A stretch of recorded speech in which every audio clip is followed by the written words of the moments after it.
There are moments in time that become historic, moments that define a year, decade, and a lifetime. Moments in music can change lifetimes and change history. We are here to count down our top 10 moments in music.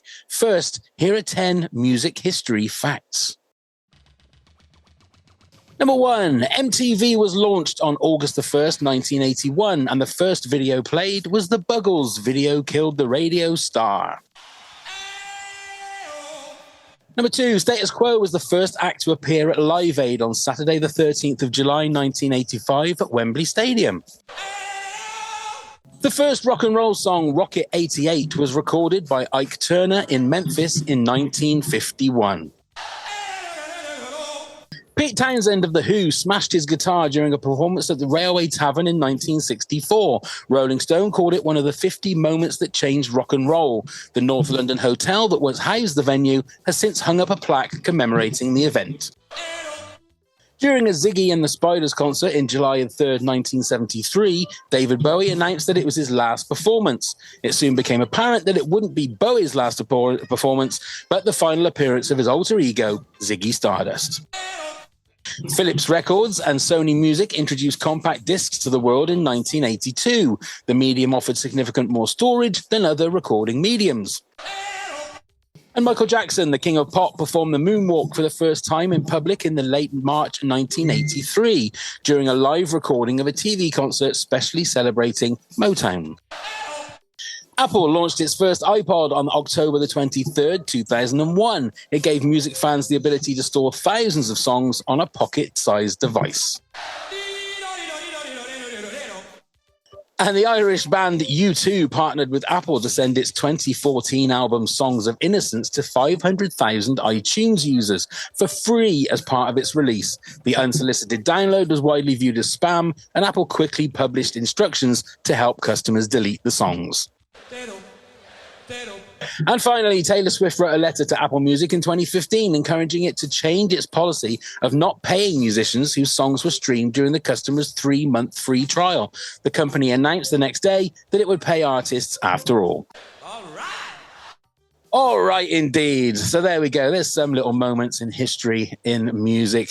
Ladies and gentlemen, we're proud to announce our guest for this week and this episode. Will you please welcome founder of Drum Talk TV, the one and only Dan Shinder. Oh, there he is. Hey, thanks for having me, Pav. I'm so excited to be here and talk about such a great topic. I mean, did you find it hard to actually get 10 moments? I found it harder to order them. Like on a different day, half of them might be in a different order and not necessarily the top half or bottom half, but even randomly. So the thing about me, it's such a great topic, as I mentioned, but the thing about me is I have kind of a narrow breadth when it comes to the music I'm closest to, but it's really deep. Yeah. So it was hard. This was a challenge, which I also loved about it. It's a great format. I guarantee that you will be led in bed tonight after we've done the podcast and you'll go, darn it, I should have done that my number 1. Or why didn't I put that one into my top 10? Yeah. It happens with every – but the one we've always said, and it's a staple of this podcast, is that your top 10 is absolutely right. If it's your top 10, you can put what you like in it. The same with ours. I found that with mine, it's a mixture of moments that in music generally are historic, and then I've also got some very personal ones to me. Now, yeah, how has that worked for you? Are they mainly exactly personal? The same? And a couple of mine, when I pulled them up, I thought that is so cliche, but it is what it is. And some of mine might be very different from someone else of that same band.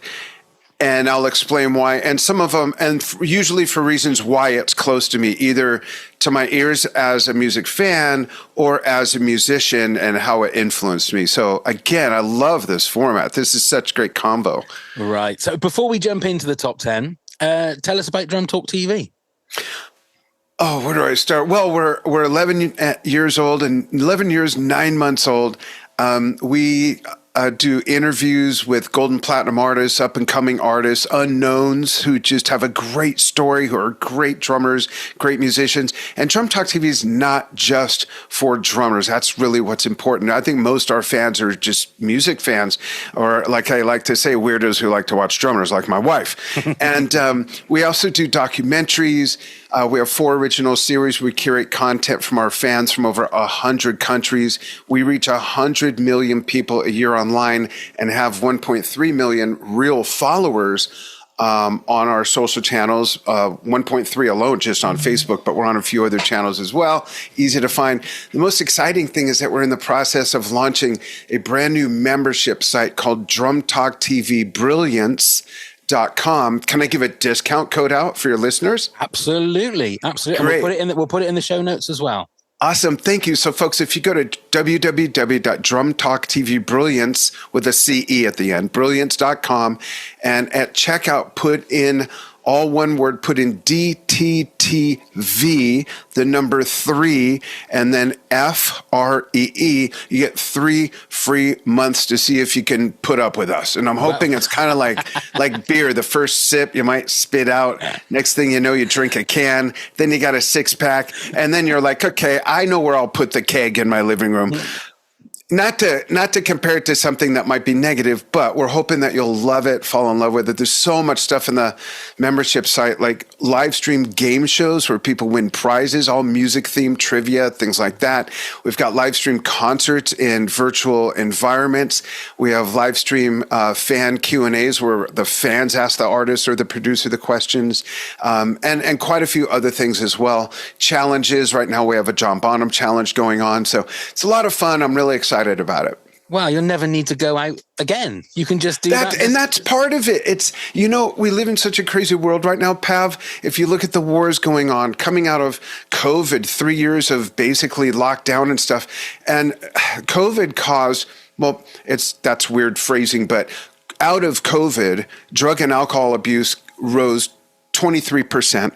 Booking.com last year said that 64% of people are still avoiding crowded destinations like concerts and things like that. So this is a form of healthy escapism that we're providing.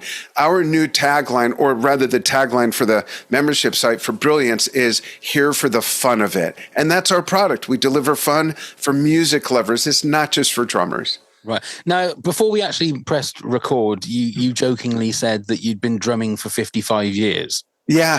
Now, you haven't been drumming for 50. That would have meant that you'd have been like drumming in the womb, surely. I'm almost 62, and I started when I was 6. So maybe I think that math is right. Yeah. Well, I wish I'd started drumming early, because if I look like you do at 62, so I'll be very, very happy. Oh, thanks. I'll tell you the secret. Do you want to know the secret? Oh, absolutely. Everybody wants to know the secret. So if everyone joins the membership site full price, I'll reveal the secret. No, I'm kidding. No, the secret is... What a businessman. What a businessman. No, I'm teasing. My wife, who I have right here, she is older than me by 5 years. Oh my goodness. And she never used to talk about her age. And one day she was speaking to a group of high school students and said, it's so important to do what you love.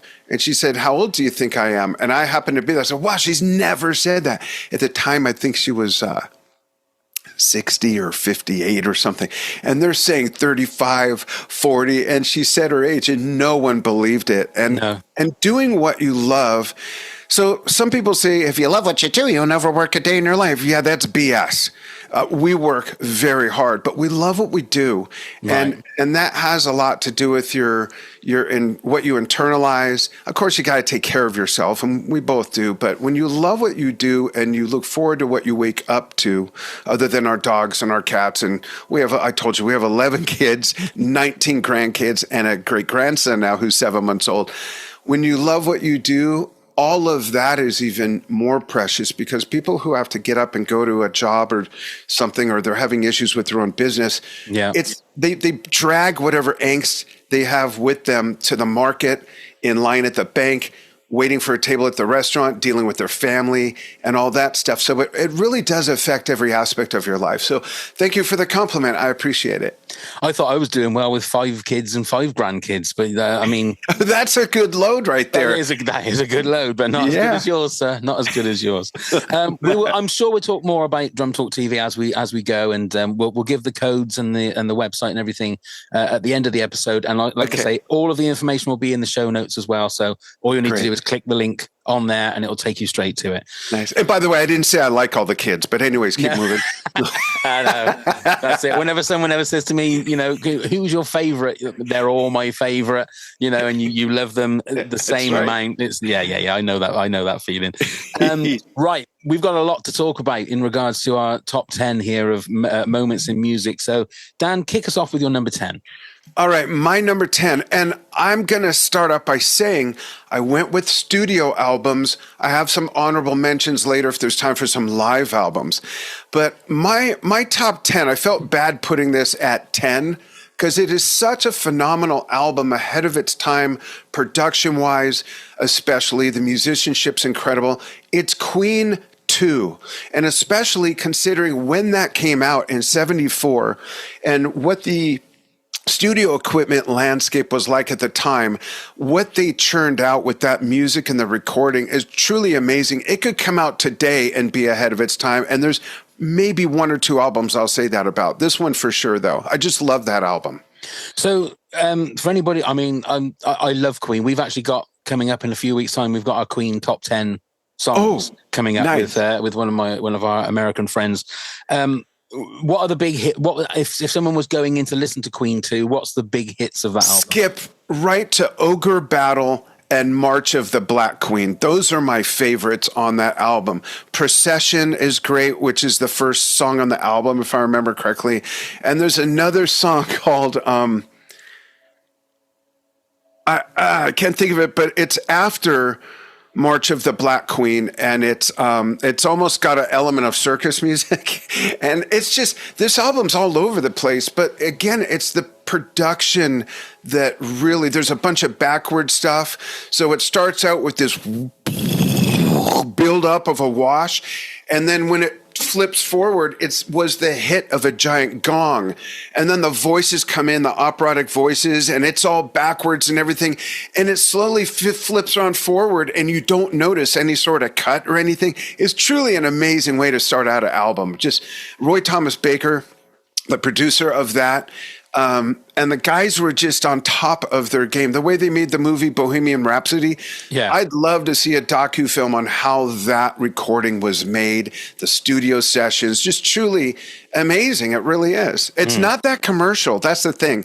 It's not their big commercial album, but it's one of the albums that really got the attention of the record industry and fans and whatnot. Absolutely worth a listen. Do you think that Queen are one of those bands now that obviously, Freddie's been gone for decades now, that is kind of taken for granted? I was talking about an episode we were talking about Bohemian Rhapsody and the fact that people go, oh God, that song. But it's because it's played so many times. But if you that can happen. If you sit back and listen to the song, it's genius. It is a master of work. And I think Queen are in that sort of, people taking them for granted, maybe. You raise a great point, because as I said, I started as a musician when I was 6. I got pretty good really quickly. And by the time I was in 8th grade, so I was 14, I guess, is when I first heard, that's when the album came out. So I don't even know the name of the album, with We Will Rock You came out. Right. And it had been so overplayed on the airwaves by then that our English teacher let someone bring in an album each week on Fridays, and he played it while we worked, while we did our stuff. And someone brought that album, and I was like, oh, this is so I didn't get into Queen until The Game came out, or I'm sorry, Queen Live Killers came out, the live album right before The Game.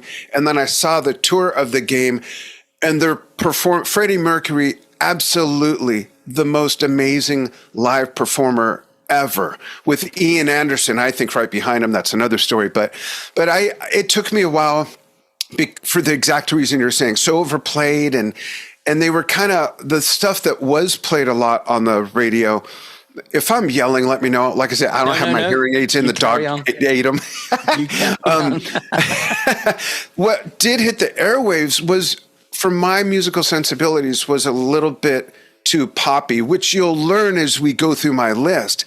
But then I got into them, and the guy who set up my equipment for 23 years, when we met when we were 15, I think it wasn't until we were 17 or 18, so we're talking 1980, 81, he said, so do you like Queen too? I'm like, what is that? There's another band named Queen. He's like, no, idiot. It's their second album.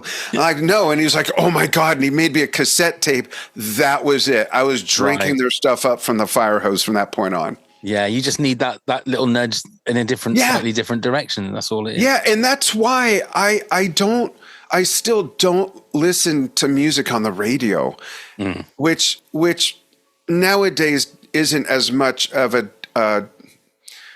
it's not as a detriment now as it was 30 years ago, but because I didn't know who was new or anything. But the other thing is I've always bought, with very few exceptions, I've always bought the live album of a band first, because I wanted to hear what they sounded like as just raw, this is us. And I'll mention a couple albums as we go where that threw me for a loop, because then I'd listen to a studio album and go, what? That's not how it goes. And what's with all these other sounds? Yeah. So, but to me, that's always been my gateway into a band. That's a great way of doing it. Absolutely. And that's also partly why I fell in love with Queen, that and Queen 2. Yeah. Okay. My number 10. Now, this is going to be interesting because I don't think this concept is really important in America as it is to the UK, but it's the Christmas number one.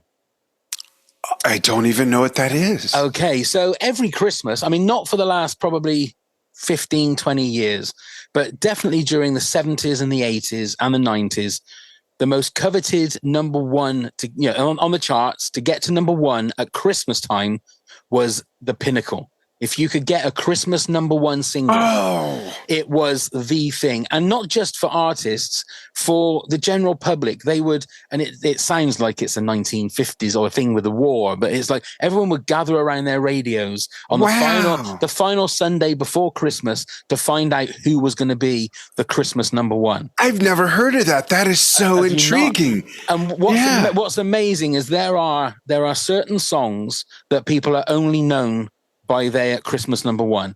And also then they end up making hundreds of thousands of pounds every year, because it gets to a certain point of the year, which would be just sort of after Halloween, that nothing but Christmas music is played. And they're a staple of probably 15, 20 songs that will get played 100 times a day.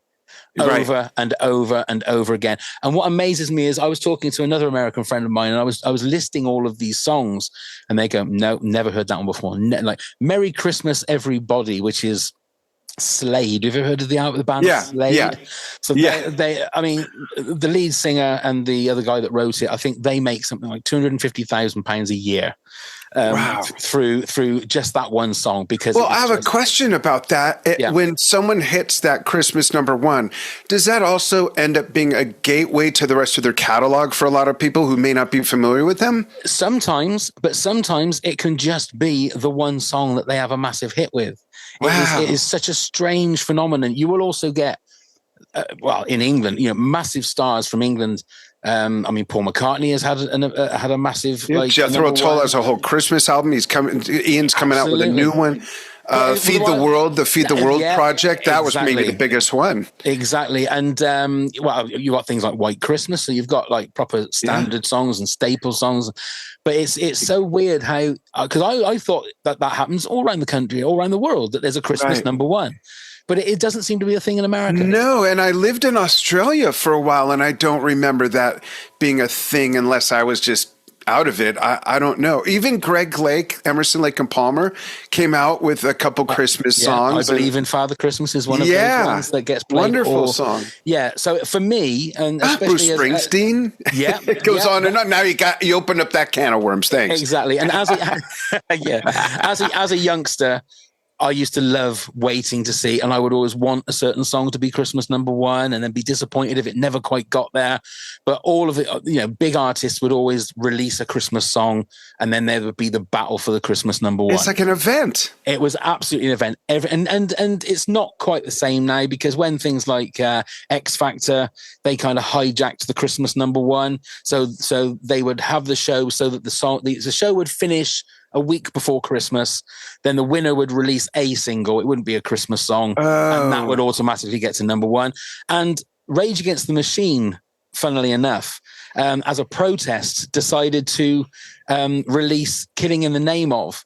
And that one year was Christmas number one, because it was basically a middle finger to the pop world to say, look, vote for this, buy this instead of buying the latest X Factor. That's interesting. So do you have a favorite of the Christmas number ones throughout your life? Yeah, I think Fairy Tale of New York by the Pogues and Kirsty MacColl is one of my absolute favorites. We actually did top 10 Christmas songs, but I would thoroughly, I would have a listen to that episode, because you'll hear so many. The Killers have done an amazing song called Christmas in LA. Oh yeah. A great tune. So nice. that's my number 10 moment in music. That's a good one. Okay, number 9 then, please, Dan. Number 9 might be the first super group in the prog world. Came out in 1979. It's the album UK by the band UK, who put out only 2 studio albums and 1 live album. And the first iteration of UK was Bill Bruford on drums from Yes and King Crimson, Alan Holdsworth on guitar, the amazing John Wetton on bass and vocals, and Eddie Jobson on keyboards and violin. And I absolutely love that album. It's kind of progressive rock jazz fusion. And fell in love with that at the first, I don't know if the children listening will know what this is, drop of the needle. The first, and I don't mean in sewing terms, in dropping a needle on what we used to call record player, which is coming down. That first drop of the needle, and then the bam, bam, bam, ba-dum, ba-dum, bam, bam, ba-da. Just like, whoa, it was so cool. And then after that first album, Alan and Bill left, and they only replaced Bill with Terry Bozzio. And the second album's great too, and the live album is that lineup. But that first album, there's nothing like it. I just love it. I've never heard of that. Check it out. I have a book here with lists of everything I need to, like homework for every episode. This is a deep rabbit hole. It is pages long. Wait, how old are your kids? Do they need you to be present, or are they older like mine? Oh no, they're old. They're older now. They can all go off and do their own thing. Take a dive then. It's a genius album. It really is, Pav. Okay, I will give that a listen. Okay, my number 9. Now I'm actually going for a live performance for my number 9, and I believe it's the best Super Bowl halftime show that there's ever been. And I'm going for Prince in 2007. Oh, that's a good call. Where it was pouring with rain, and amazing that him or the dancers never fell on their ass, but they didn't.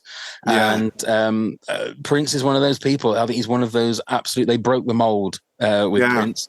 There's never been a person like him before or after, I don't think. And if anybody it's I think it's 14 minutes, but it's 14 minutes of absolute magic to see Prince. I mean, that's a good call. We're a big Prince family. Our son, the oldest, Kevon, plays Morris Day in the Prince tribute show in Las Vegas called Purple Rain, REIGN. Yeah, and it's just a fabulous show. Whenever we used to live there. We don't live there now. But when we go there on business or to visit the kids, if I have friends coming for the same thing or something, we got to take people to that show and just show them off. And it's great. But Prince, like Michael Jackson, like Paul McCartney, were just absolute geniuses as far as music. And Prince, like David Bowie, everything he did was different. Everything he did was brand new. Yeah. And how can you not admire a musician like that? And someone who could just think of something, pick up any instrument, and then bring it to life, make it happen. Yeah. And it was just the poeticness, if that is a word, of the fact that he shrills into Purple Rain and it's absolutely pouring down. And he doesn't miss a beat, and he's just Talk about special effects. Oh my God. I mean, the strings he had to pull for that one. Yeah, you couldn't write it, could you? But it's the fact that he's like talented with every instrument that he plays. And such a loss when he Pav, wouldn't it be funny if we found out later that he actually paid to have the clouds seeded so it would rain?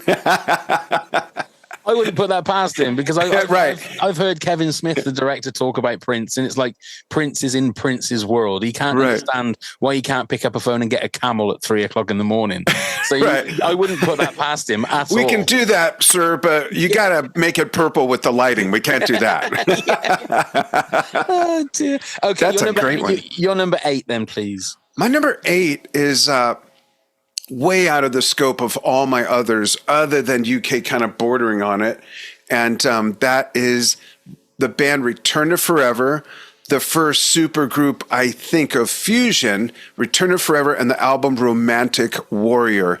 And they say you can't judge a book by its cover, but I do think that album covers have a lot to do with what it evokes before you even hear the music. Absolutely. And this is a phenomenal album cover as well. The band, the supergroup, is Lenny White on drums, the late great Chick Corea on keyboards, Al Damiola on guitar, and Stanley Clarke on bass. What this did for me as a musician when came out in 76, I was 13.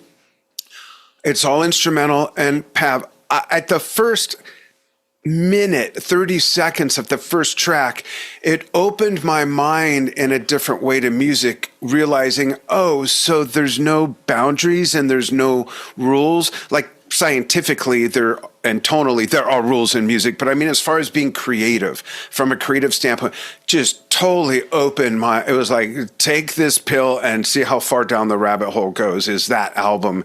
And it's not a rock album. It's not even really a progressive rock album.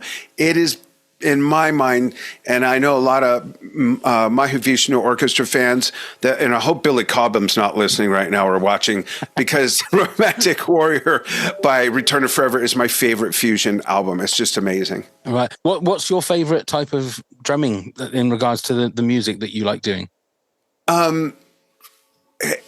It ranges from, my biggest influence is John Bonham, and the next few would be, in no particular order, Carl Palmer, Phil Collins, Barrymore Barlow of Jethro Tull.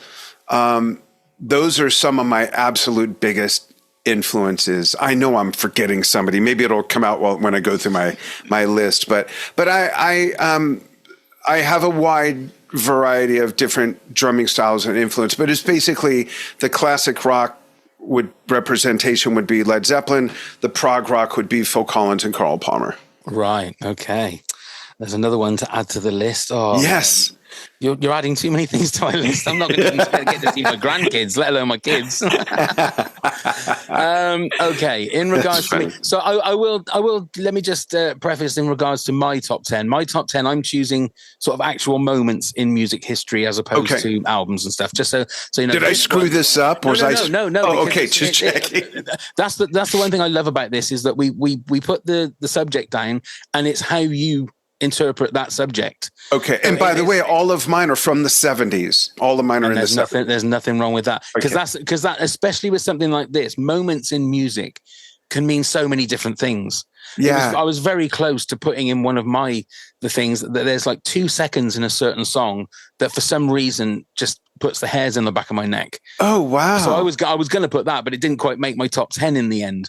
But that is literally a moment in music. Can you say what it is? Give those 2 seconds. And it's going to sound really cheesy, but Shut Up and Dance, which was a song that was out not long ago. Yeah. There's a bit where it goes into, before the final chorus hits, it's just 2 hits of like a hi-hat. And there's something about it that just, it's just like a perfect pop in just a second, in like maybe 1.5 seconds.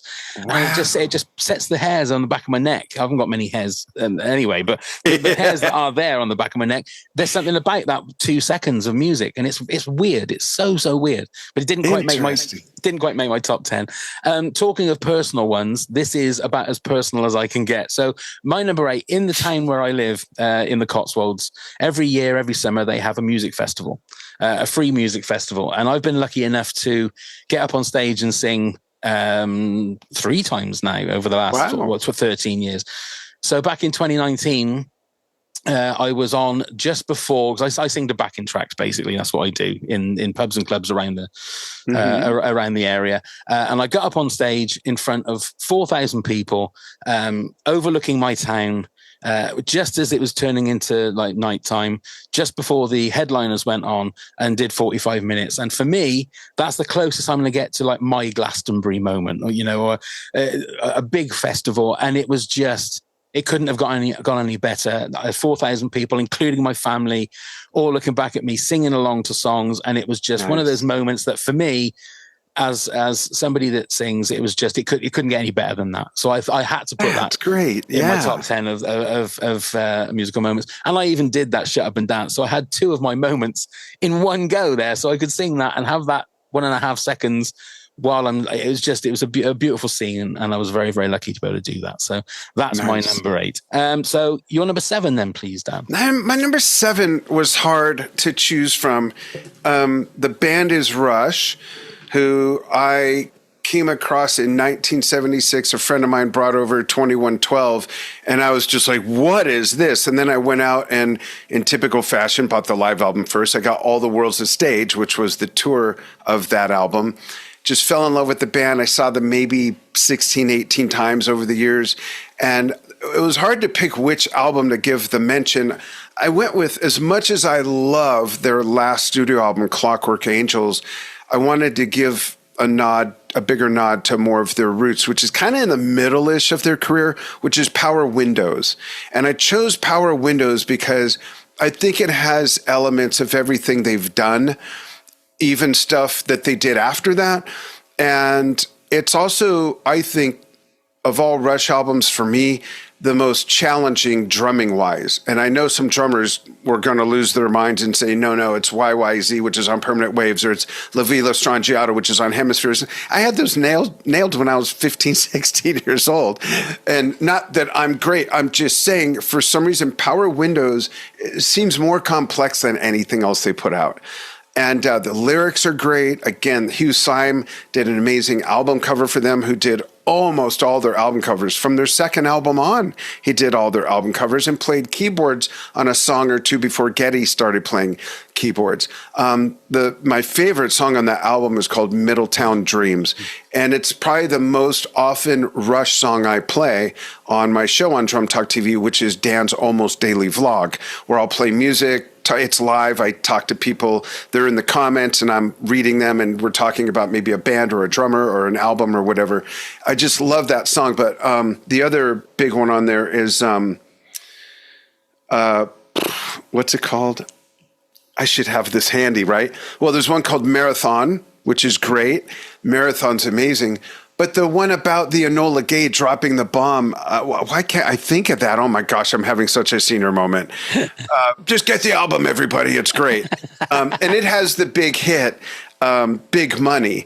And there's the story that when they were recording the video for that in England, the Queen was taking a tour of those studios for some reason, and they brought her through where they were making that video, and they all got to meet the Queen. Wow. Crazy, right? Wow. Was the song called Manhattan Project? Is that Yes, thank you. Manhattan Project is my second favorite song on there, and then Marathon. It's a really good album. Okay. Really. And I saw the tour. It was just amazing.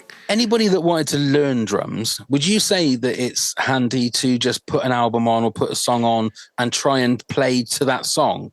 I mean, obviously getting lessons would be great, but is that a good way of trying to learn how to play the drums? I do, but for any instrument, I would recommend people take at least enough lessons to learn, how does the instrument work? What makes it work? How do you use it, if you will? It's almost like going to an art class and learning what different brushes do, how to stroke differently, what's the difference between watercolors, acrylics, and oils, and then, okay, off you go, create masterpieces.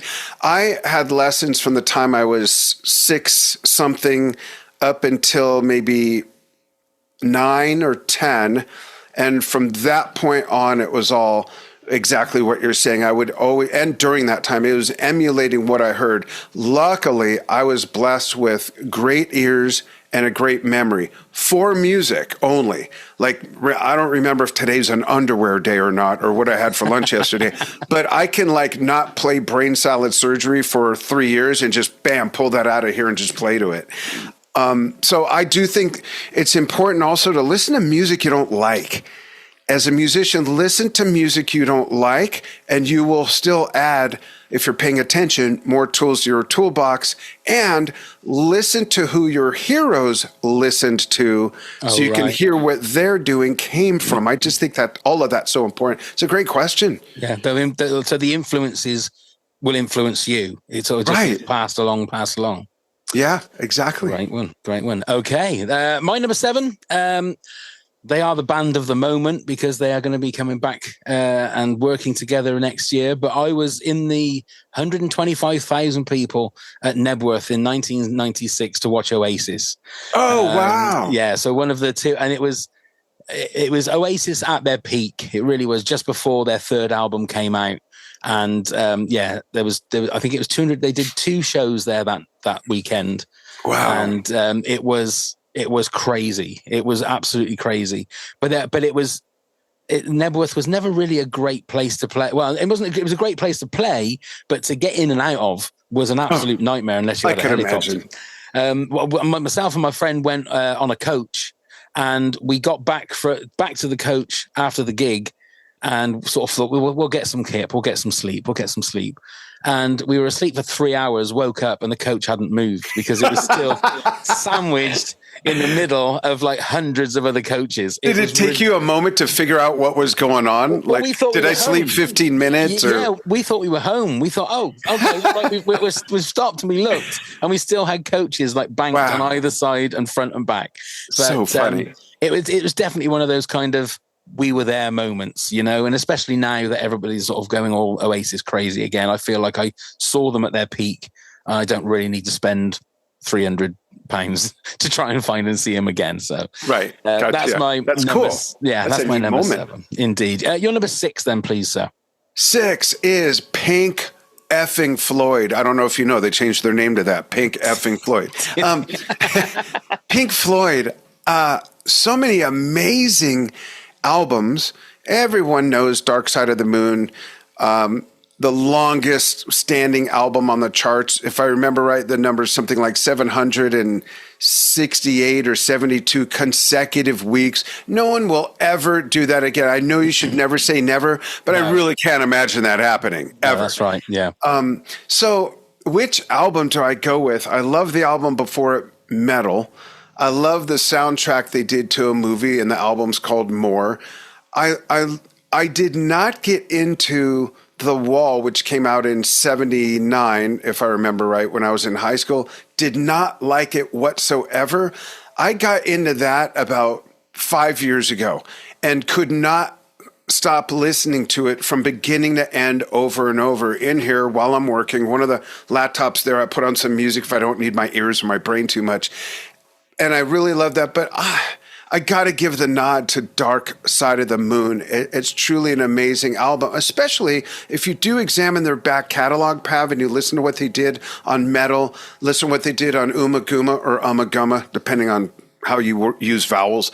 If you watch what they did when they played in that film in Pompeii, Dark Side of the Moon is so much more structured and reserved than anything they did before it. Syd Barrett, the original guitar player, was a genius. He sadly had to leave and got replaced by the amazing David Gilmour, who I believe taught Syd how to play before David was in the band. Just the evolution and history of that band. It's sad, what's going on between Roger and David all these years. And they just sold the catalog. I don't know if you know this. They just sold the catalog for $400 million. And a lot of people are saying they sold out. I'm like, how are they selling out?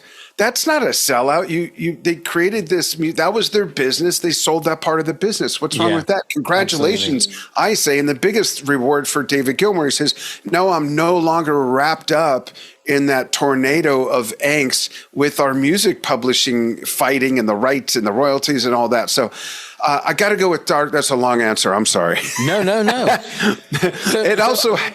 Go ahead. I was going to say, famously, the Dark Side of the Moon conspiracy is that if you play it with the Wizard of Oz, it joins up nicely. It does. I've seen it. Have you done that? Have you? Yeah, and there's videos on YouTube, and they call it Dark Side of the Yellow Brick Road. It matches up, and it is freakishly scary. Like, one part of me says there's no way they could have spent the time to actually make that work. The other part of me says there's no way this could be a coincidence.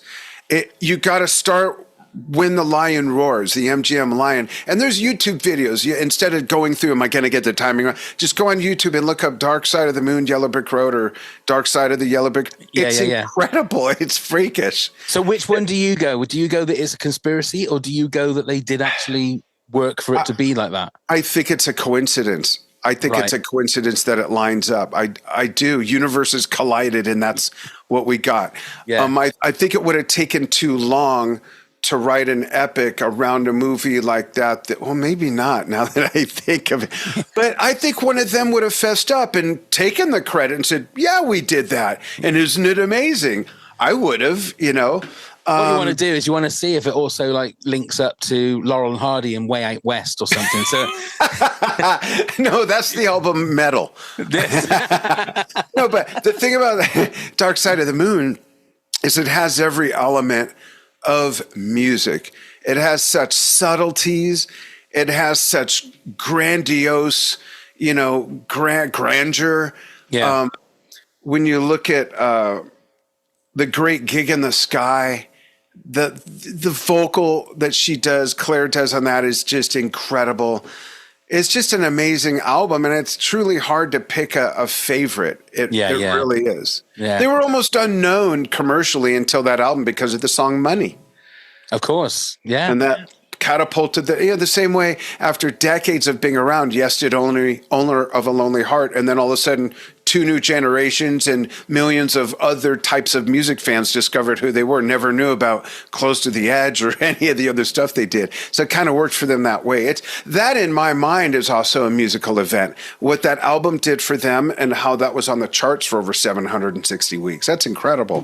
When you say that it seems unfathomable that an album could do that. Yeah. 760 odd weeks consecutively is crazy. And I don't remember how many times it went platinum either. I think maybe 3 or 5. There's an album somewhere that went platinum like 12 times. Maybe it was that one. I don't remember. Yeah.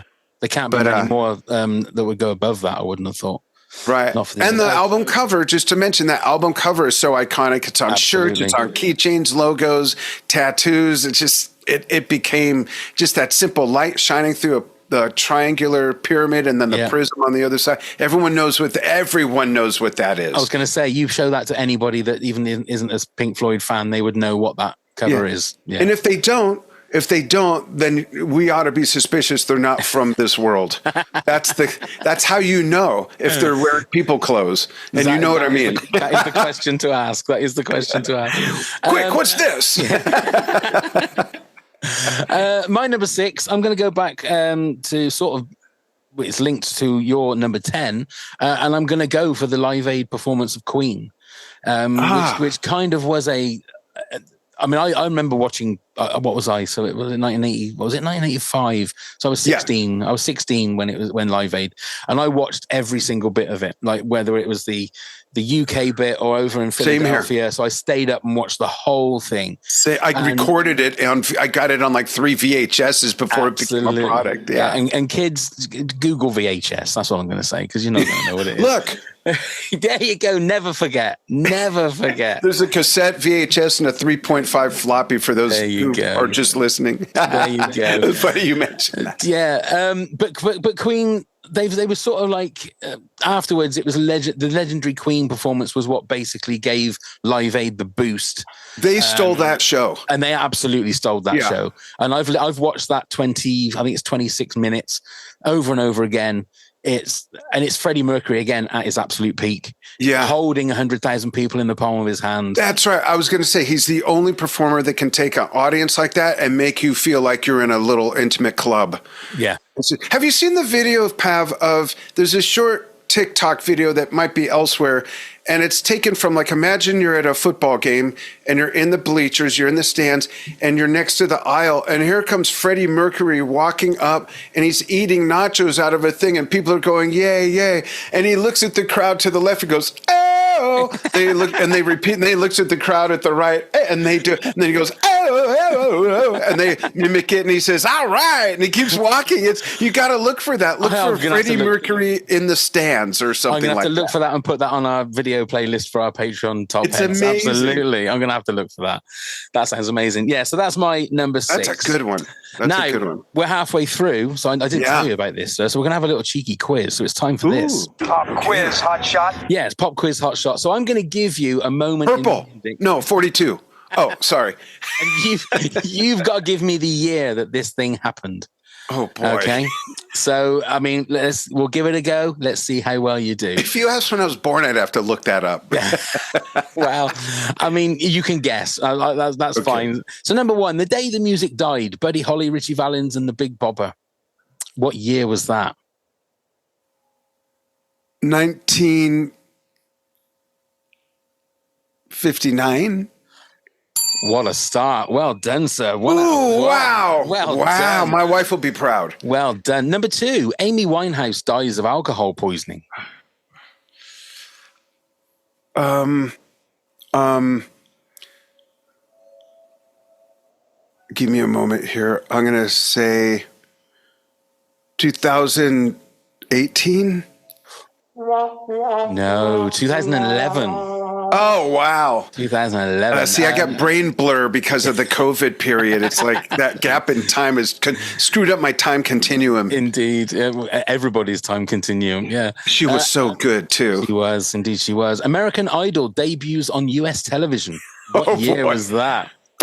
I'm going to say, 2001. 2002. Close. Darn. I was thinking of the pilot. No, just kidding. Number 4, Nirvana performs on MTV Unplugged. I have no idea. No idea. No, I have no time reference of. No okay, I'll take a guess. I'll take a guess. 1992. Oh, 1993. You were so close. Bob Dylan plays electric guitar at Newport Folk Festival. 1967. 1965. Oh, close again. I'm in the zip code of some of these. Yeah, I mean, maybe I should have been, give you a year either way or something. Maybe, Rapper's Delight becomes the first hip hop song to make the top 40. I'm going to say, this is such a dart throw. 1986. 1980. Oh, good grief. See, my wife would slap me because of that one. My wife remembers when rap was born, before all the cussing. Rap was born in New York. She's from the Bronx. Oh, right. Okay. Nice, nice. Aretha Franklin becomes the first female Rock and Roll Hall of Fame inductee. I remember this, and I can't think of what else. See, I always try to think, okay, how old was this kid when that happened? And she was born. Yeah, so I'm going to say 1992. 1987. That was going to be my guess. Oh, I should have gone with my intuition. Always go with your first think. Always. People are like tuning out right now. Jeez, they're like, what's with this guy? I don't want to hear his top 5. Kanye West interrupts Taylor Swift at the MTV Video Music Awards. What year was that? 2020. 2009. Oh boy. Way back. That's a lunch. Two left. Number 9, Leo Fender introduces the Stratocaster electric guitar. That would have been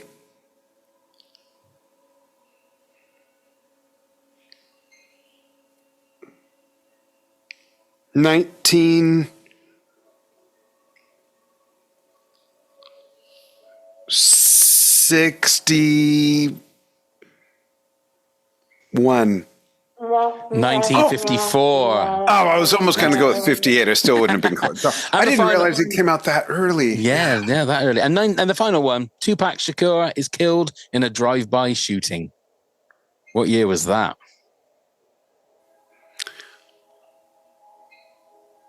I know someone who knows someone that saw him sitting up at the hospital. So I'm going to say it didn't happen.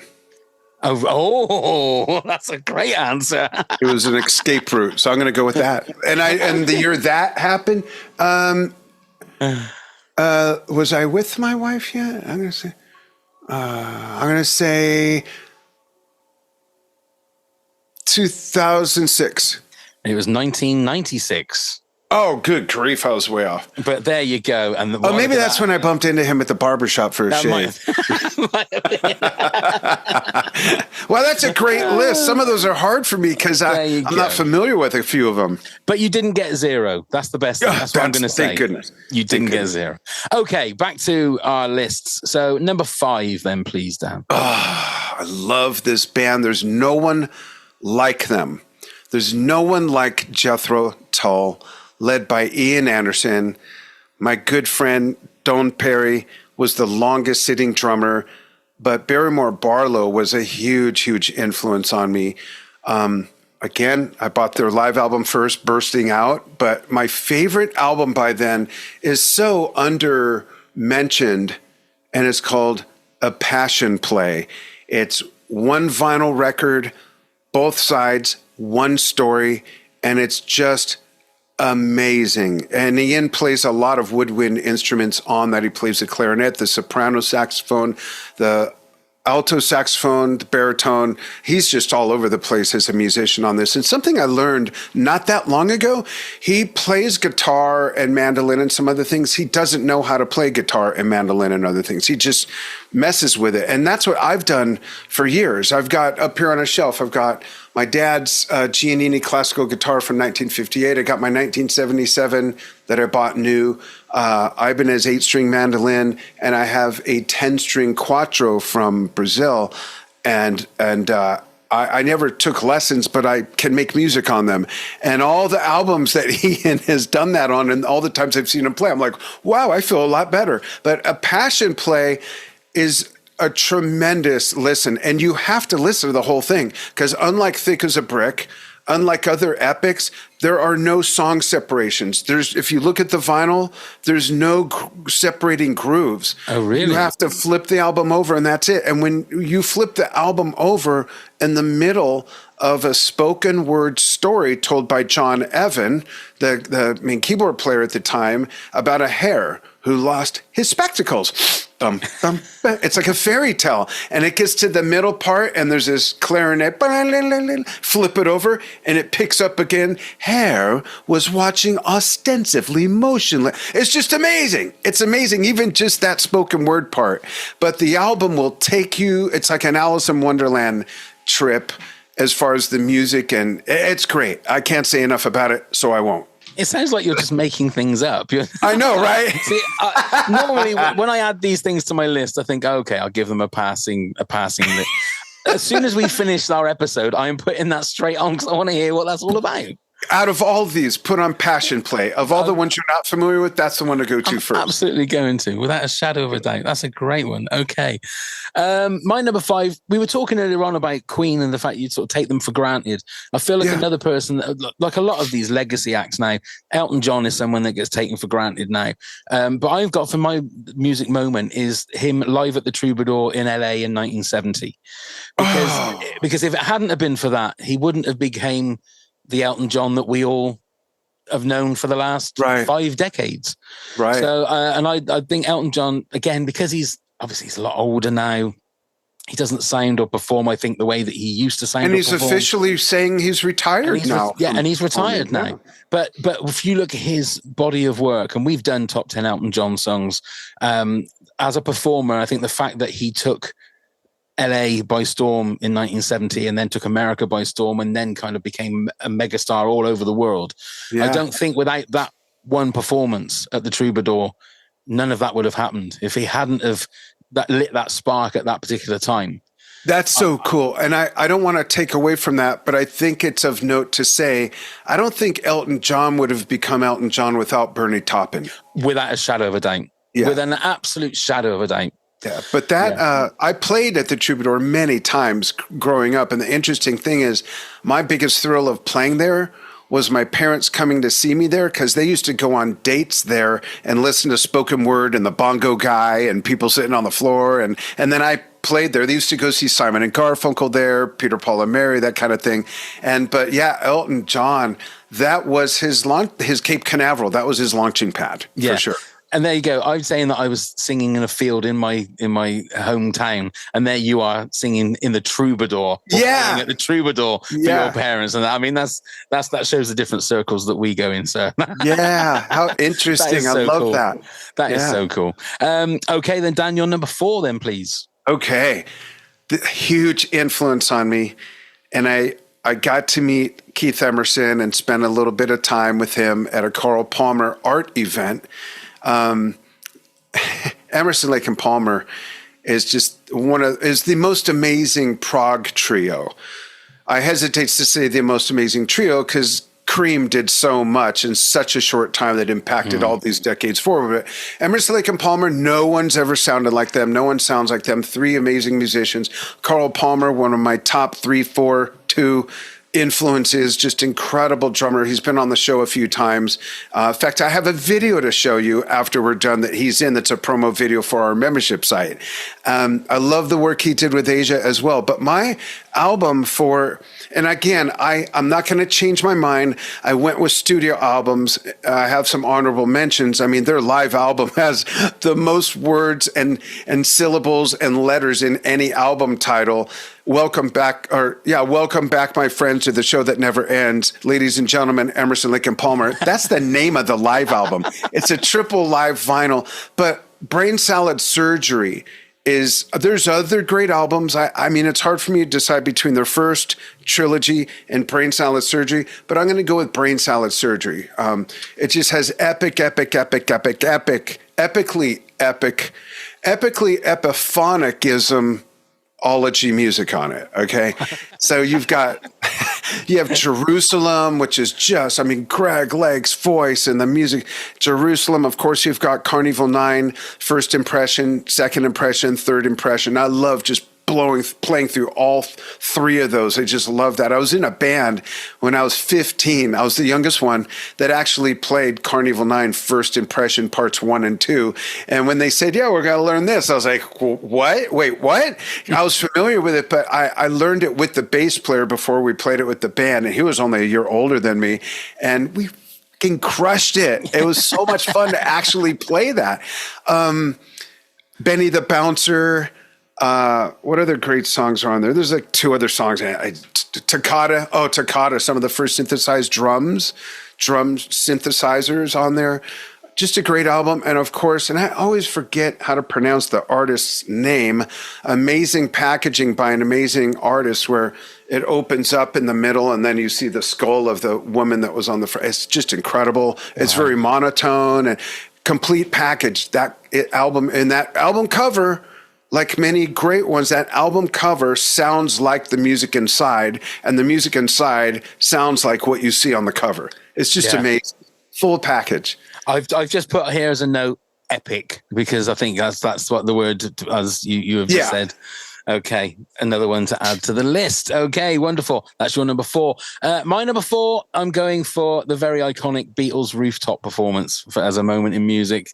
I'm not familiar with that. Wait, they played on a roof. No, I'm kidding. I have a complaint about that, but I know you want to give it praise, and I don't want to take away from that. No. Go on, please. What's on your mind? The complaint about it in the film is that they didn't show. He's blacking out again. The keyboard player, piano player, Billy Preston. They didn't show Billy Preston hardly at all. Yeah. And he added so much, a whole nother, he was the fuzz on that delicious fruit, and they didn't really show him that much. But Great movie, but that rooftop performance is wow. I'm wondering now what your top 3 are, because that's an amazing one when it comes to music events. And they didn't. Who was it? George didn't want to do it, or none of them wanted to do it, or something. Have you seen the Peter Jackson Get Back? It's amazing. It is absolutely amazing, and it's the fact that I've said it a million times on this podcast on different episodes, because they've cleaned it up to like 4K. It looks like it was yesterday. No pun intended with being the Beatles yesterday. But it's just amazing. And again, I have said this on one episode, but my dad was in the building. Oh, I was going to ask, can you imagine being there outside? But your dad was in the building? My dad was in the building, and one of his photos? He didn't get photos because he was there with his band at the time, trying to get a demo listened to. He was walking. It's his claim to fame. If it's true, I don't know, but this is what he says. He was walking down the corridor. John Lennon was walking up, and John Lennon said to him, "Didn't I see you on TV last night?" And he went, "No." He went, "Oh, okay," and then walked off. Wow. So John Lennon spoke to my dad. I mean, that's the story he's told for decades. And then he heard them playing after that? And then, he wasn't, because they were down in one of the offices, they weren't allowed to go up, because I think at the time the police were obviously up there trying to shut it down. He wasn't able to get up on the roof. But he said if he'd have been there like 15 minutes earlier, he'd have been able to get up there before. But they didn't run out into the street to look up? He was up there with everybody else. And I've always looked at the footage just to see if I can see my dad there, but I can never see him. But he's adamant that John Lennon once spoke to him. So there you go. So what a claim to fame that is. That's amazing. I know. That's an event in itself you could have listed. Absolutely. Yeah. All three. That one, him speaking to your dad, and your dad being out in the street watching. Those are 3 amazing events. Yeah, I don't know who else can claim that. I know. That's, and I can say I am the son of someone that spoke to John Lennon. So that's good. Your number 3 then, please, Dan. Number 3. This was hard also because this band is a tremendous influence on me. And I love all their live albums. But The Lamb Lies Down on Broadway by Genesis, again, another double album that's one story. And the music and the drumming and the Peter's vocals, and that was his last hurrah with them after the tour. He left. But that album, if people, and I'm going to admit, I was a Genesis fan from the time I was 14 until I was 20 or 21, until the lighting guy of the band I was in said, "So what do you think The Lamb Lies Down on Broadway?" I'm like, "That sounds like a George Benson song." On Broadway. Is it what? And he pulled out this cassette and he said, "Here, borrow this." And I never gave it back. I probably still have it. And he knows I never gave it back and was okay with that. But I just wasn't familiar with the Peter Gabriel era. And then what I did was, before I bought Lamb Lies Down on Broadway, again, I went to the first live album, the only live album with Peter on it, which is Genesis Live. And oh my God, Phil Collins drumming on that is amazing. But The Lamb Lies Down on Broadway is it's probably the number, this is arguable, it's all subjective. I'm going to say the number 3 most epic representational progressive rock album. I would say Close to the Edge by Yes, Brain Salad Surgery by ELP, and then The Lamb Lies Down on Broadway. And people can switch that around in any order, and I wouldn't be upset or leave one out. They're just all amazing. But The Lamb Lies Down on Broadway is absolutely my number 3 by Genesis.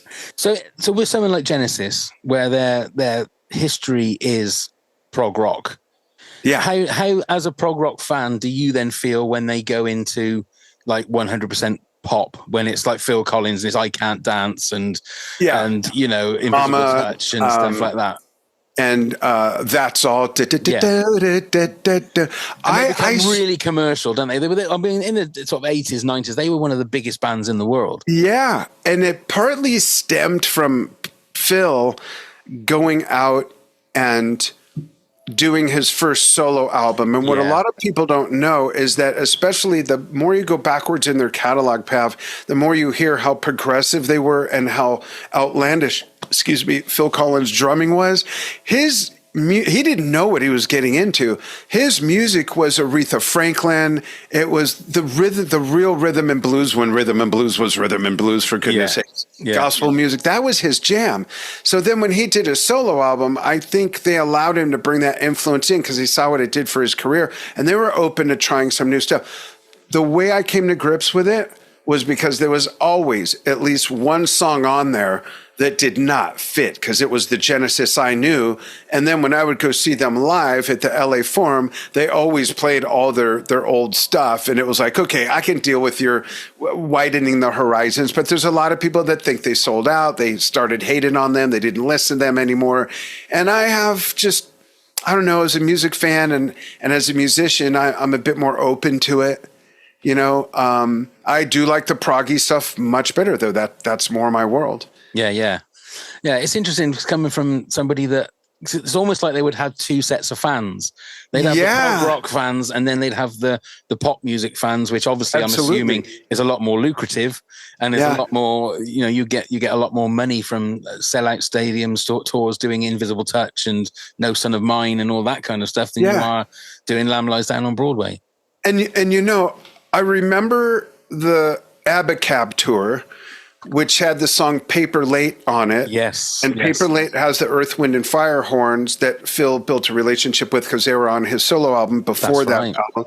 And I don't want to sound, I'm not racist or any of that crap, but I'm going to say something. And my wife and I, she's black, in case anyone missed it. That's my wife. We're old fashioned. We use that word. Yeah. And I remember being in the audience before they started the concert, and these four black guys sat down, and I just thought, I have a feeling all they've heard on the radio is Paper Late and whatever the other real commercial one was on there. I said, I wonder if they know what they're in for. Yeah. And I know that sounds stereotypical, but it is what it is. And that was downtown LA. It was the LA Forum. I was born just a few blocks from there, in fact. And the lights went down. The lights went up as the band bursted into Dodo from ABBA, which is huge, grandeur music. It's heavy, it's wide, billows of smoke, and these four gentlemen, their eyes open and their mouths dropped. They hung in through all that progressive crap until Phil called, let's have the horn players come out. I'm getting chills. Earth, Wind, and Fire horns came out on a back riser behind the two drum sets. These guys jumped up. It was so cool to see the blending of the audiences and the genres. And then they did like 5 songs in a row of that. And these guys were gratified and stayed through the rest of it too. And it opens the door, doesn't it? It opens the door to people to listen to something completely different. Yeah, just like we talked about with On Over Lonely Heart and with Money, and it's the same thing. And that's what music, food is the only other thing that has the same impact on bringing people together from different cultures, races, backgrounds, foregrounds, foreskins, forward, redskins, whatever. Completely agree. My number 3, I'm going for another Beatles-related one. And it's the murder of John Lennon. Because, I mean, I know that obviously, unfortunately, George passed away a few years after that. Yeah. But the thought of that then they would never work together again. Right. You know, Lennon and McCartney would never work together again.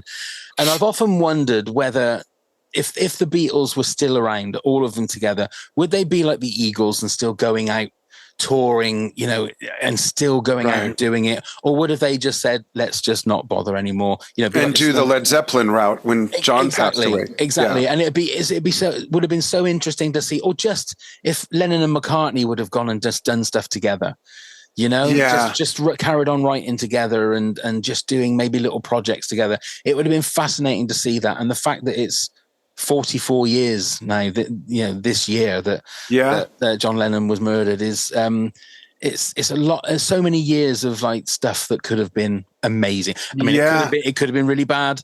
It's another one of those things that John Lennon now is held up as this amazing talent, which he was. There's no reason that he may not have crapped all over his legacy with terrible stuff that he'd have. Yeah, it's possible. But I've heard. I've heard from, I don't remember who, I see this over and over, I don't remember who, is an actor or a musician, a big one, who said the hardest act to follow is your own once you have success. Exactly. And we can, with Genesis, yes, ELP, Led Zeppelin, anyone could find any of their favorite bands and go, yeah, that's when they jumped the shark. You familiar with that term, jump the shark? Yes, absolutely. Okay. Yeah. So who knows? But then they argue, I know that people are just banging on their phone or computer screen right now as we're saying this. Like, there's no way those two could have ever written crap. We don't know. They could have written stuff that maybe certain people, it wouldn't have fit their sensibilities, just like Genesis, just like Yes, just like Jethro Tull, or anybody. Yeah. Michael Jackson, for that matter. Exactly. Yeah. And the thing is, I've always said is, like, not everybody likes the Beatles. It's right. So there's always someone that isn't going to like what somebody does. I mean, the difference is these days you can go on a computer and tell everybody you don't like something and have a voice. Whereas back in the 60s, nobody knew that. But yeah. And Pav, here's how subjective it is. When Yes put out Owner of a Lonely Heart in the early 80s, the heavy prog rock fans dismissed it, but it opened doors to people like, that was my gateway and that is what I like. And I don't like the prog stuff. So it's like the band's title, Crack the Sky. You never know who it's going to appeal to. So they might have created stuff that the hardcore fans from their catalog up to that point loved, but maybe not of afterward. But it might have onboarded a whole new generation or two of fans who loved what the other people thought became crap. There's no way to judge that. No, and you can't please all the people all the time. That's just, I have 11 kids, 19 grandkids, and I know that's true. Yeah. I'm not asking anyone, what should we bring on the picnic? Exactly. It's like, bring what you like. Yeah. Exactly. Just bring your own. Bring your own. Right. Okay, then, Dan, you're number 2, please. Number 2 is tied with my all-time favorite band, which is my number 1. But my number 2 is Yes, and their double album, all one story, basically. You can tell I'm really into this stuff. You are. And that's Tales from Topographic Oceans. Okay. Tales from Topographic Oceans is my Stuck on an Island album. It has everything any of those 5 musicians ever could have done on one album. And I don't mean in a selfish, indulgent way. Well, that could be argued. That could absolutely be argued. But it's Alan White on drums, a late, great Alan White. I had the honor of meeting him in 1989. And that's a whole funny event. And was friends with him till his passing. He was on the show many times, got our first award, the Prog Legacy Award. But Alan on drums, Steve Howe on guitar, Chris Squire on bass, Rick Wakeman on keyboards, John Anderson on vocals. And it's just an amazing album, Tales from Topographic Oceans. And it's my favorite Roger Dean cover, who did many of their covers throughout the years. And great packaging as well. And that's when I'm getting ready to leave Monday to spend a week in LA on business. And where I live in the mountains, when I'm 15 minutes out of the little town we live in, it's 30 minutes going through a windy, enchanting canyon. And I always put on Tales to start my drive, go through the canyon. And I listen to all 4 sides in my truck on the way to wherever I'm going before I switch to something else. And then I might go to the best of the B-52s or something. But that's my number 2. And I had the pleasure of seeing Yes, I don't even know how many times. From 1978 forward, I can't even count. My son and I have a podcast that's a lot separate from Drum Talk TV. And it's about to go under a bigger umbrella that Drum Talk TV will go under. That's another story. But it's called Yes Shift. And Yes Shift is about the Yes verse, the Yes universe. And we've had Bill Bruford on. We've had Steve Howe on. We've had Oliver Wakeman, Adam Wakeman, Billy Sherwood, Steve Hackett, who wasn't in Yes, but he worked with Steve in GTR. We've had Yes peripheral members and producers and whatnot, and they're just an amazing band to talk about. I think there's been 27 members in and out of that institution, a lot like Jethro Tull. It's an institution over the years, and people can argue what's the best, who's their favorite. There's no best of anything. It's what you like the most, and I've loved everything that's ever come out of that institution, if you will. But Tales from Topographic Oceans, absolutely my number 2. two, even though I say it's my Stuck on an Island album, there's a reason why number one is number one, and I'll explain that when it's that turn. That's fair enough. I have to admit, there is a record. This is a record-breaking episode because 1, 2, 3, 4, 5, 6, 7. I've got 7 different things I'm adding to my list, and we haven't done number one yet. I don't think I've added as many on a list. Well, I'm going to tell you something. Number one, I'm honored I could be an influence. Number two, I don't even care if it's a good influence or not. I'll tell you after I've listened to them. Yeah, there you go. Top 10 horrible moments from Dan's recommendations. Let's bring Dan on so we can tell him about it. Oh, dear. My number 2, and anybody that knows me, there has to be mention, if it's music, of this young lady. I was lucky enough in June to go to the Taylor Swift Eras tour. And Really? as something that is, I don't think of that size and scale is ever going to be done again in regards to what she has done that it was a monumental moment. A couple of years ago, I wasn't a Taylor Swift fan. I am a full-blown Swiftie now. Wow, absolutely interesting. And went tour with my daughters, and it was the nearest religious experience I've ever had. Really? It was. Wow. Yeah, there were many times during the show that I just looked around and got very emotional just looking around the stadium at people of so many different ages, from very young to very old, all just enjoying themselves. And it was a very emotional moment. It was, I think she's, as a person, she's amazing. She's a great songwriter, I think. I mean, it's obviously straight down the middle pop, but what she does really, really well. And wow, I'm amazed. That's neat. That's really neat. For me, I think as a moment in musical history, the fact that, again, like with Oasis and being there at Nebworth in 1996, to say that I was there, I was one of the millions that went and saw her over this mammoth tour. But to be there at one of the shows, it had to be up there quite high for me.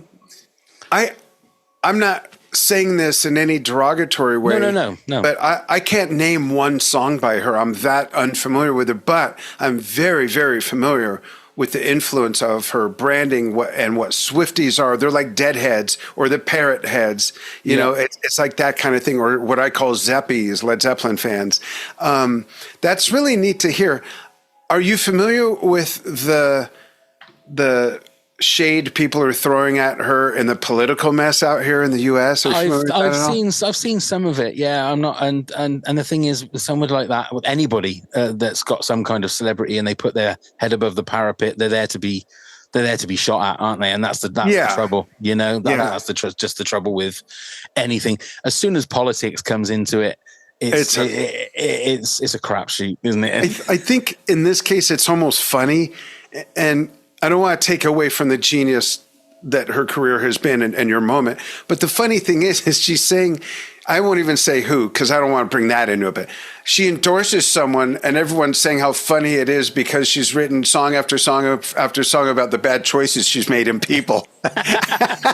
So it's like, wait a minute. but again, that's a neat event one. Yeah, that is the sticking your head above the parapet, because then people can scroll along every tweet that you've made, every social media post that you've taken, like every lyric that you've written. Yeah. I mean, again, then. But I give her credit to be fearless and not pay attention to that and stand for what she stands for. And that's okay. I love that, because one of her songs is called Fearless. And you made a pun without even knowing it. Look, there you go. Awesome. Maybe I know her somehow. Maybe you do. Subconsciously, she gets in everyone's head. Don't worry. That's hilarious. I love it. Okay. So let's hear what your number one moment in music is then, Dan. Led Zeppelin is my number one influence musically, my number one band. It was so hard to pick an album, but I went with, and people will be shocked, especially being a drummer, because he's going to pick Led Zeppelin too. It has Moby Dick on it. The first album, the first amazing opening track by any band. The second album got Whole Lot of Love as the opening track. You get Moby Dick. Just all that's amazing. But Led Zeppelin 3... they really took a chance, and you have a whole side of basically acoustic music, which is the antithesis of side one, which opens with my wife's favorite Led Zeppelin song, the Immigrant Song, which is great. But the song that is one of my favorite rock songs is Out on the Tiles. Out on the Tiles is so groovy and juicy and has so much swing to it. And it doesn't even have a guitar solo. And both Jimmy and John Paul Jones are playing respectively Rickenbacker basses and guitars, which has a different sound. They also use those on the Immigrant Song.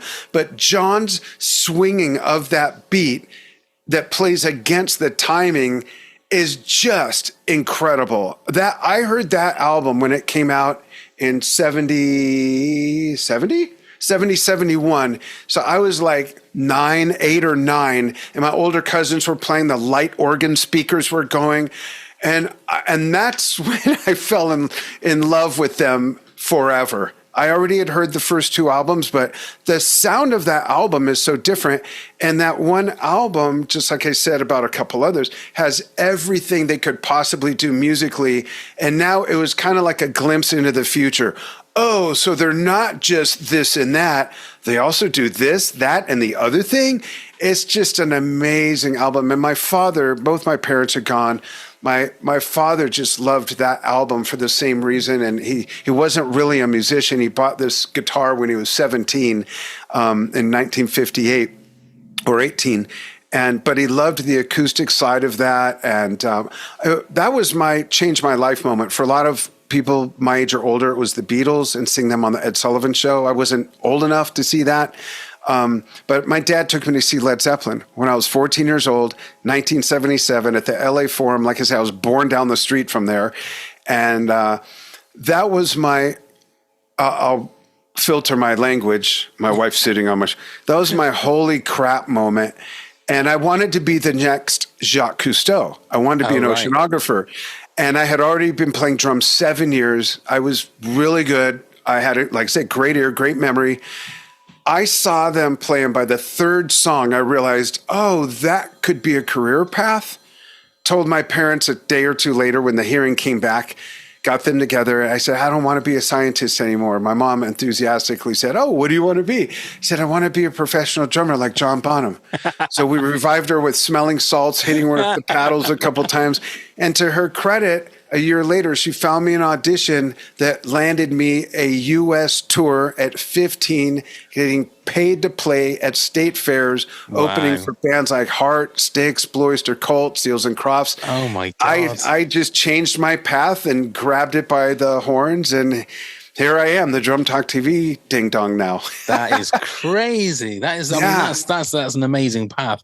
So, packaging too. I'm sorry, Pav. Yeah, packaging, for those familiar with it, if you've never bought the vinyl, because there's a lot of generational people that only see it on CD or whatever, the vinyl package, which is buried back there in a cabinet with all my vinyl, has a carousel where you have the cover and different holes in the cover that are die cut. And then inside there's a wheel you can turn on the edge, and different photos and graphics are showing up in these different holes. I mean, it's just amazing packaging. I'm pretty sure by Hypnosis did that. I'm 90% sure.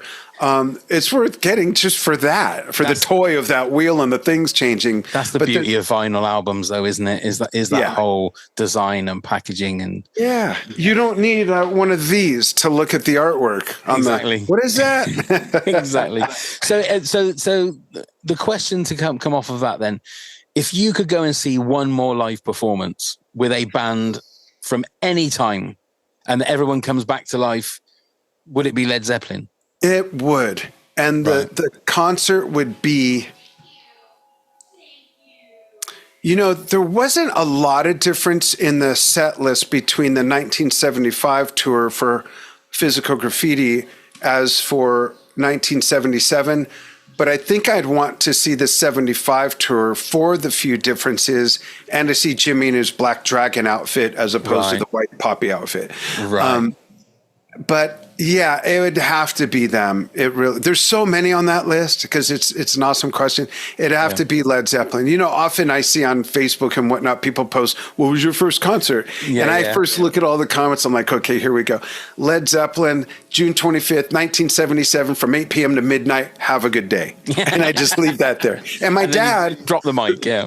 Yeah. The funny thing is my dad turned 37 3 days before on the 22nd. And about a year and a half ago, I found a Led Zeppelin shirt that has his birth date. And it says at the LA Forum, and it has palm trees on both sides. Like, I found a Led Zeppelin shirt that commemorates the tour we saw from a few days later and his birthday. That is amazing. And you know what? Can I show it real quick? Absolutely. It's right here. Because I wore it on a show that we did. 1 sec. It's right here. And it has a bunch of Led Zeppelin buttons on it as well. Oh my Lord! Look at that. And it's got, you can see, looks brand new. Inglewood, California. It's got the Forum and the date, June 22nd, my dad's birthday. Yeah. Wow. The whole California look in the middle, the Swan Song logo. That is amazing. That is amazing. I mean, that looks, like I say, that looks like that just come off the press yesterday. Yeah. Yeah. Crazy. And I have another Led Zeppelin shirt that does not look that good. But that would be it. And I'm curious what you'll say yours is after your number one, because it's a fascinating question. Well, like who wouldn't say the Beatles, right? Like I should say the Beatles, but I'm more of a Led Zeppelin fan than anything. And Yes is right there bumping up against them. But I only saw Led Zeppelin once. I saw Yes the amount of times into the teens, I don't even know. Right. Okay, well, my number one, I'm going for a specific one performance. And it was at the tribute to George Harrison in 2004. And it's Prince when he does his guitar solo on While My Guitar Gently Weeps. Yeah. And anybody, I think I've spoken about this a couple of times on previous episodes. Prince looks amazing. He's got a hat sort of tilted to one side, plays this guitar solo, and you can see, because I think George Harrison's son is there, Jeff Lynne is there, Tom Petty is there, and they're playing the song, and he just goes and he keeps, like, you can see Prince keep just looking at somebody, and they're going, no, again, keep going, and then he'll look, and it's just rock and roll at its purest and the greatest. And the fact that when it finishes, Prince just grabs his guitar, throws it behind him, and just walks off. He doesn't even have any, he's not even going to milk the applause. Somebody behind him scrambling to catch his guitar, and he just walks off. And it is just the ultimate cool. And for me, as a moment in music, that is always, when I first saw that, I thought that is the coolest performance of anything I've ever seen in my life. I read something about that recently, Pav, and it was, if I remember correctly, there was a discussion. Am I right that Jeff Lynne produced that show or something? Yes, I think he did. Yeah. Okay. Yeah. So it was Jeff Lynne, another producer, and Prince. And I think it was something like, Prince says, so like, what do you want me to do? And he says, well, do you want to join us for While My Guitar Gently Weeps? And he's like, yeah, what do you want me to do? And I think he just expected to go out and just play along. You know, that original solo was Eric Clapton, actually. Right. It was, and they said, no, why don't you do the solo? And Prince, I think, sheepishly was like, he didn't want the spotlight or that burden. Like, really, you want me to do that? But then he took that, and I'm pretty sure it was Jeff Lynne that was egging him on, and the other producer that was saying, just milk it, you know, because it was so emotional and so good. Yeah. That's a great number one. That's great. And who would be your bring back concert? I mean, it would whether you saw it or missed it. It would have to be the Beatles. I think it just to see all of them. I mean, again, if I could have I probably wouldn't work, but if I could have a time machine and stand outside with my dad and watch the rooftop performance, that'd be very Back to the Future. I think, you know, I could say something to him, which would mean that I wouldn't end up being here. It's a whole paradox of the whole thing. Maybe it might not be such a good idea, but I think to see the Beatles, I think it would have been amazing. I think. I think it's also being in that time when a new Beatles album would come out. It must have been so exciting. Yeah. You know, like when Sgt. Pepper or even Abbey Road or one of those albums would come out, the thought of like, oh my God, it's a new Beatles album. I don't think that kind of excitement is the same anymore because everything is so accessible and you can listen to any song you want right now. Whereas you would have to wait. They release a single, then they release maybe another single and then the album. And it's that whole excitement of, my God, I wonder what's going to be on this album. So to be around when a Beatles album came out would have been just amazing. You know, I was born in 69 just as they were sort of fizzling out, which is a bit of a shame, but there you go. Yeah. You can't have it all, can you? That's neat. Wow.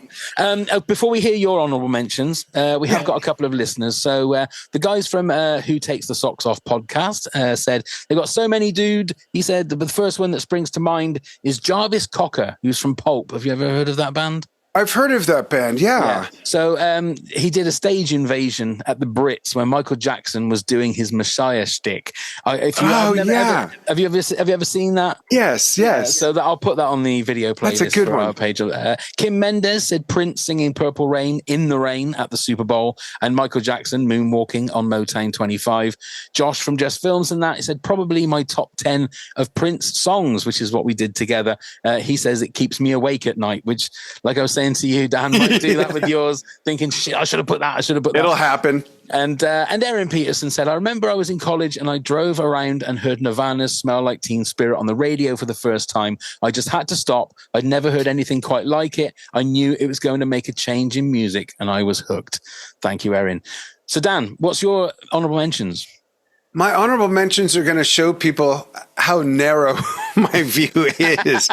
And I'm going with all live albums from the same decade, the 70s. Number one, The Song Remains the Same by Led Zeppelin. Oh my God, what that did for me as an album when it came out. And then to go see it in the theater, the film, which came out later, and I saw it several times. One of the times it was with my mom with Yes Songs as well. And Yes Songs is my next one, triple live album, amazing. Genesis, both live albums, Genesis Live and Genesis Seconds Out. ELP, Welcome Back, My Friends, to the Show That Never Ends, ladies and gentlemen, Emerson, Lake and Palmer. Then we've got, my mouse just moved, then I'm looking at notes to make sure. Bursting Out by Jethro Tull. I just love that album. Strangers in the Night by UFO is a great live album as well. Something totally off the map from all of this from me is from 1977. I still listen to it often. Live in the Air Rage by Bebop Deluxe. Great album. Okay. And then can't leave out Rush, All the World's a Stage. Wow. I've got far too much to catch up on. Thank you, Dan. Thank you for that. It's going to take me a while. I was going to make that a whole other show. Catch up with Pav. Absolutely. That could be a whole new 20-part podcast. Before we actually say our goodbyes, do you want to tell everybody the code and the website for your new venture as well? Yes, thank you very much. The new membership site for all music fans, not just musicians or drummers, is www.drumtalktvbrilliance.com. And when you go to check out, there is a free layer that you'll see, but I invite you to indulge and drink from the fire hose. And if you use the code DTTV3, the number 3, and then free, FREE, you'll get 3 months free to see if you like it. And we've got some fan Q&As coming up with Rudy Sarzo, founder of Quiet Riot, played with Ozzy, played in Whitesnake. We've got one coming up, real soon on the 26th October. I don't know when this comes out, but 26th October, we've got Nigel Glockler, drummer for Saxon, and also his newer band 6x6. And we've got a bunch of others that we're just waiting for dates on. Trevor Rabin, I can't even think of them all. But people are coming off tour and we're getting all that together and very excited about this. And then there's the live stream game shows, music trivia, can win prizes. And it's just a lot of fun. That's our product. Drum Talk TV Brilliance, here for the fun of it. Wonderful. I will put all of the links that you need and all the codes in the show notes. So you just need to click and that'll take you straight to it. Dan, it's been an absolute pleasure to speak to you. Thank you so much. Likewise. Thank you for all my homework. It means my wife won't see me for the rest of the night. I'm supposed to have dinner in about half an hour, but that's gone by the by. But it's been a real pleasure to speak to you, and I hope that people will check on your stuff and come and join your all the stuff that you've got. I mean, you've got so much stuff going on; it's crazy. But thank you so much. For everybody else, all of the links and everything you need are in the show notes. Come and join our Patreon, and everything is there. Just click the links. Dan, once again, it's been an absolute pleasure, sir. Thank you. Likewise. Thank you so much. And thank you, everybody, for putting up with me, for being on Pav's awesome show. Really, really enjoyed it. Top 10 of anything. Just such a great format, great show. You do a great job. Thanks, Pav. Bless you. Thank you. Thank you very much, everybody, for watching and listening. Now let's go start the countdown.